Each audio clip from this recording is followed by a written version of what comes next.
কেমন রয়েছে? তো আজকে আমি আমার লাইফে নিয়ে কিছু কথা বলবো। তখন আমি পড়তাম ক্লাস 11-এ, সবে উঠেছি। আর সেই সময় আমি 10,000 টাকা বেশি মোবাইল কিনেছিলাম, তো কম বাজেটের একটা সেকেন্ড হ্যান্ড ফোন কিনি।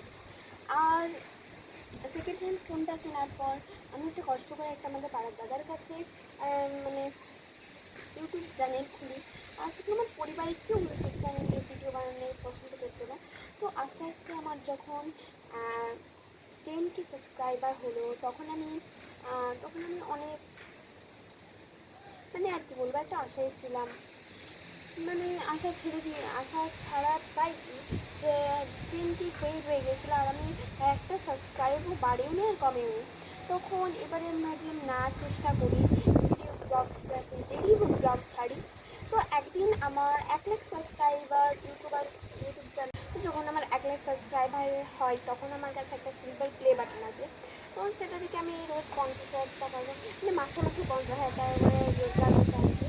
তারপরে থেকে আমার বাড়ির লোক সবাই আমার ভিডিও বানানোর সঙ্গে সহযোগিতা দেয় আর আমার পাশে দাঁড়ায়। ওকে, তো আজকে আমার এই মিনি ব্লগটা মানে আমার লাইফের নিয়ে যে কথাটা বললাম, মানে ইউটিউব চ্যানেল খোলার যে বিষয়টা নিয়ে বললাম, সেটা আজ এখানেই সমাপ্ত করলাম। আর দেখো ভাই, মানে আমার পেছনে মেঘটা ভেজে দেখো চারিদিকে। তো এখন আমি যে ছাদের ভিডিও এসে করছি। ওকে, তো তোমরা তো অনেকেই শুনলে আমার লাইফে ইউটিউব চ্যানেল খোলার বিষয়ে। তো আজ থেকে এতটুকুই। পরের মিনি ব্লগটা দেখার জন্য কমেন্টে জানিও।